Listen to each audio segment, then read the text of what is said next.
Welcome back, my darlings. We shall see if my random plant ravings work as well doing cross stitch as they did for doing crochet. Which, yes, you can make arguments about, was not that well on either count. Alright, what color am I working on here?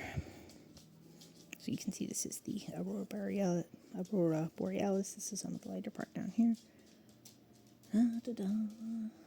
Do I want to go this way or do I want to go straight up there? How is that connected? Okay, that doesn't really connect too much. That should be fine. Yeah, we'll do that one. Let's quickly double check. This is probably a cross stitch, but... Yep. Cross stitch with 3 strands.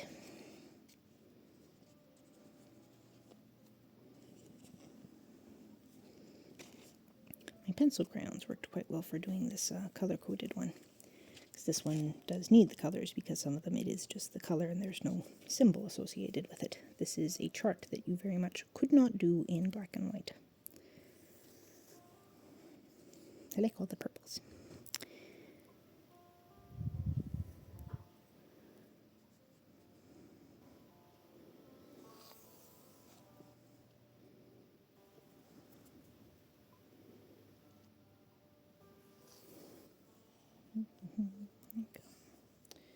So, what was I yammering about at the end of the last video? In case you happen to be watching this from a playtest. I was talking about the hanging basket, so I need to do that. I've already acquired the non-woven fabric, which is a felt. So I just have to... I'm pretty sure that from all my years of sewing, I know what shape I need to cut it into in order to be able to make a half sphere. And it doesn't have to be perfect. So I'm pretty sure I know that. I just have to make sure I get the sizing right. As soon as I've got the sizing right, I can cut out all of them all at once.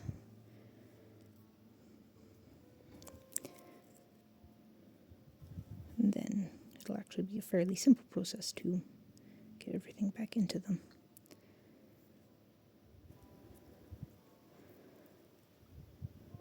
I'm thinking though, because I've got some flower pots out front of my house that are in probably the most severe microclimate that I've got going on.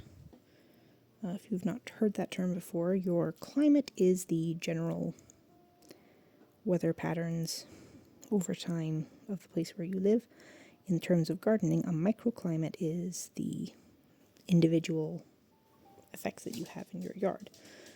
So I live in what would be, in the Canadian system, zone 4B, I believe. But my microclimate in my yard, just because of the way heat and water and everything interacts, I have successfully pushed things that are rated for zone 6. And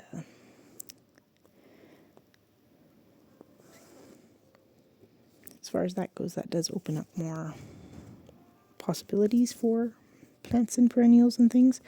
But the one spot that I've really been struggling with is I like having planters beside the front of my garage.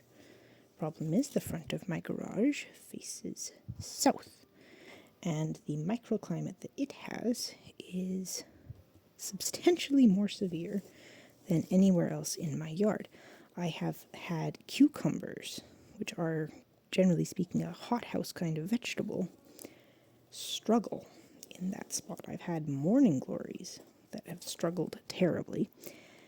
Now, since the last time I tried growing morning glories there, I have discovered those terracotta watering pots that I mentioned in the last one. So that might help them, so I might try those again, but I was thinking that maybe the ideal plant to actually stuff in there would be a Malabar spinach. Because Malabar spinaches tend to be, the hotter it is, the more they like it. I do need to do something, I think, though, about the water retention of that area, because it gets hot. It's very similar to immediately in front of my front door. I have some pots there. That's where I grow peppers, tomatoes, and eggplants because it gets hot. You cannot trust. I have a thermometer out there, which is useful during the winter time, but during the summer, especially in the morning when the sun is coming from that direction of my house, it can be between 10 and 20 degrees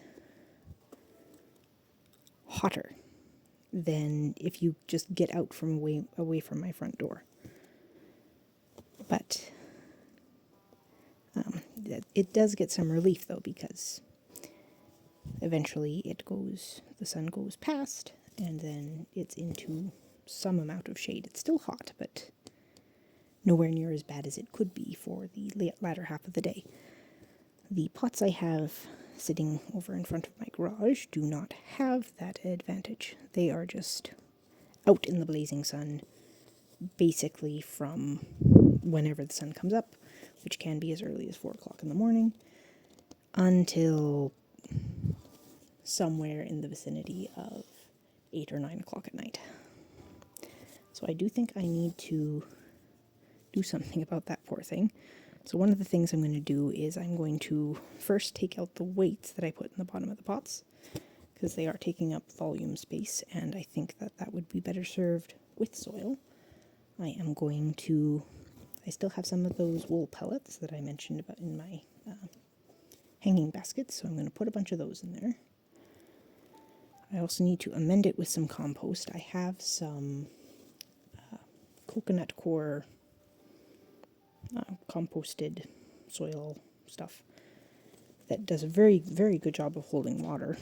So I'm going to amend some of that in there, and then I'm going to make use of those watering bulbs. I might actually deploy another one into there. I currently have one in each. I might deploy a second, but we shall see. The things we do to try to grow plants. And should that fail, then I'm going to just have to give up on that spot. It might be just too severe of a microclimate, because if it's too hot in the summer to grow anything, and our winters are still zone 4, so if it can't survive going into minus 40 degree weather, then it's not going to. I mean, pots are already worse. If you think of it this way, and this is what I've been told, is if something is in a flower pot above ground, you basically have moved it to be 2 zones worse off. So if you had something that was hardy to zone 2, you could grow it in a pot here because this is zone 4. But if you had something that was zone 4 and you put it in a pot, now it is effectively only a zone 6. If that makes sense.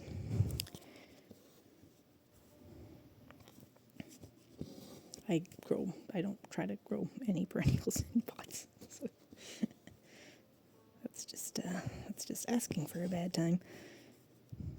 But yeah, if it won't grow, then I'll just have to abandon hope for that particular spot and just move those pots somewhere else. But if it does work, then that'll be an ideal spot for it, because I do quite enjoy Malabar spinach.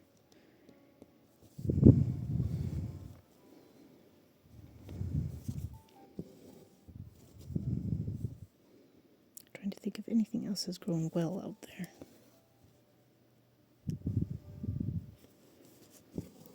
Not really, and it's difficult. It really does.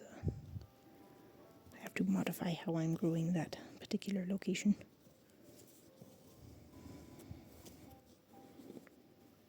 These are the things you get to think about when you are a homeowner that does gardening. I certainly, well, maybe I would, maybe I wouldn't, I don't know. If we weren't the owners of our house, I don't know if I'd put in quite this much effort. But then again, if we were not the owners of our house, I might not even be allowed to have a garden like that anyway, so it works out. Okay, now do I play this one? Go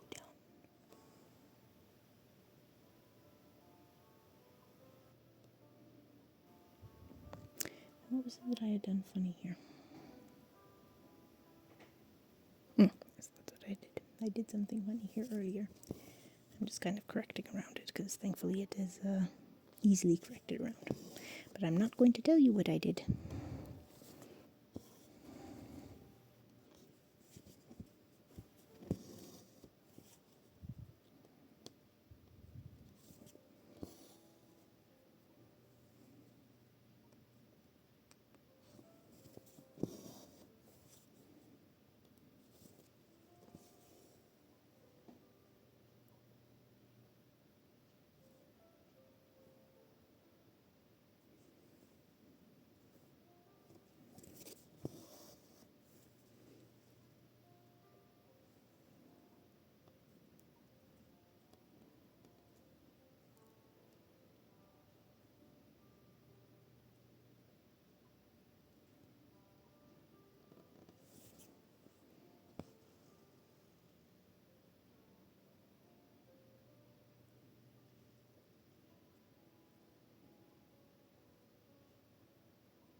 That is correct.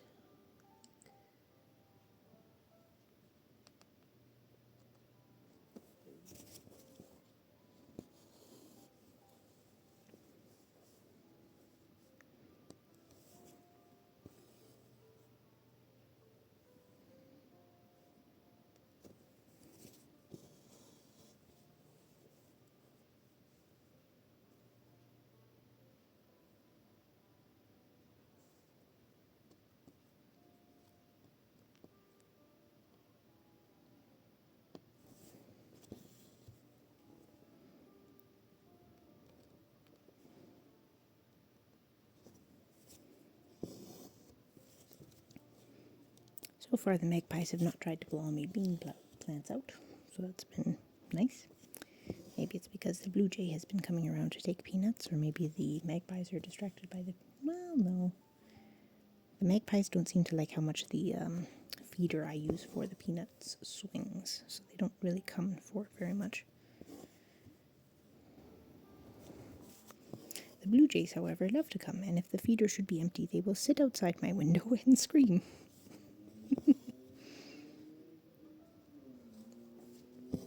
It sounds terrible, but it is quite entertaining. Though it would be nicer if they had prettier voices. Don't know if you've ever heard a blue jay make a call, but it's not a pretty sound. It is quite harsh. You can really identify their corvidness along with magpies and crows and the like.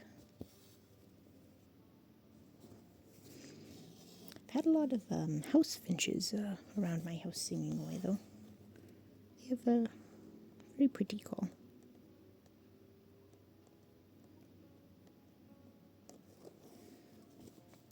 Actually, I had 5 different kinds of sparrows in my, or at least in the vicinity of the house a few days ago. Identified by their calls.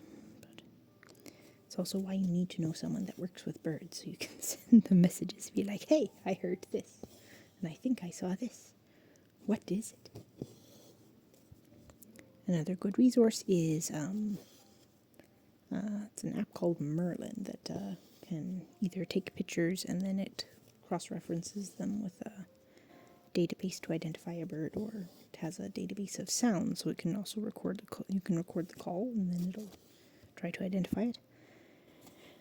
It's nice that it has an whether or not it thinks it's actually accurate or not, because I had a very strange bird that it thought it heard, and I'm pretty sure that that's not what it was. I don't know what kind of a sound it heard to detect and claim that it was that bird, but it is what it is. But the app itself was not confident, so...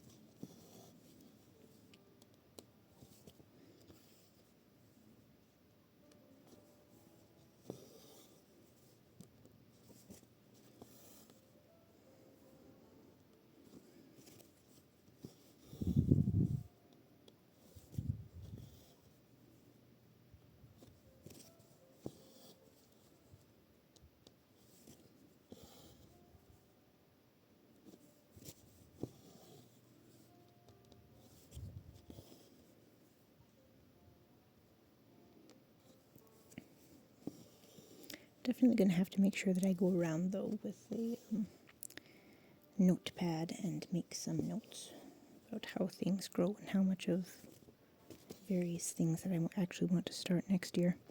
Because it's getting to a point with my Good King Henry, sorrel, my lovage and things like that, and catmint that I really don't feel like I should need to be starting things like I didn't even bother starting any celery this year.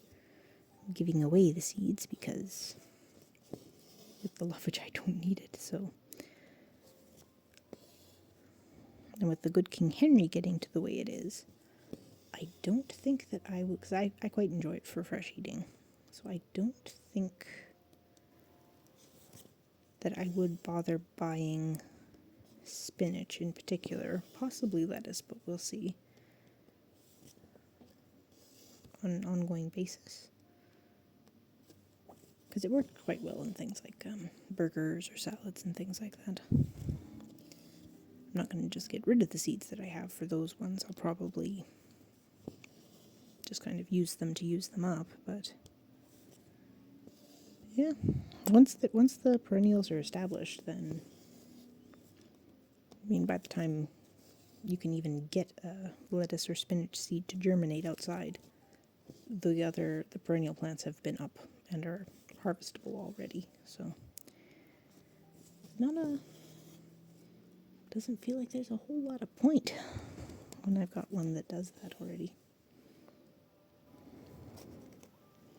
We actually saved, by accident, we saved some bean seeds from last year. And so we planted some of those. So those are actually growing too.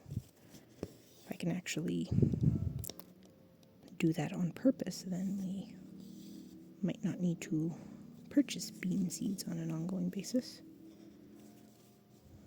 Because Lord knows we go through an awful lot of bean seeds. Most of them don't make it into the house because the children tend to just eat them raw off the vine. It's also why I grow pretty much exclusively beans that can be freshly eaten. Among the beans I grow are runner beans, which are sadly not perennial here. The vines will not continue growing year after year, but they can actually be used as either a dry bean if the seed pod's fully mature, or if you harvest them younger as a fresh bean, more like a wax bean, either for eating raw or to be cooked or steamed.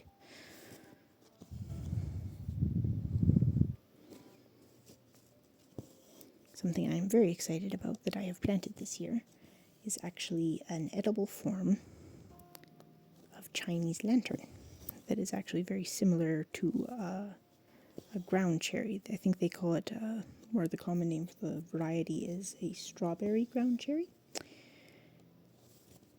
So I've got 2 spots where I'm going to have it seeded, and I really hope that it perennializes.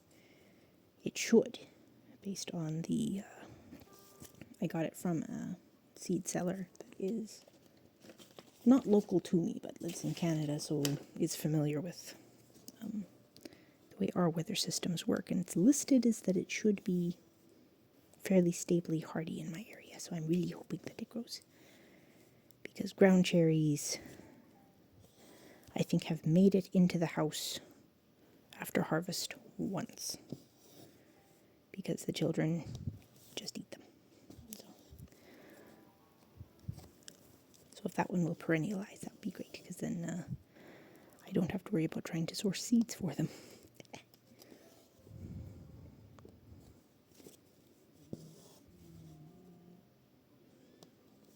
Well, that is a terrific big sigh, my old man. Poor tired Fluffy. Anyway, I'll cut this video off here and then start recording again, because Lord knows with all the garden and everything, I am extremely behind on recording.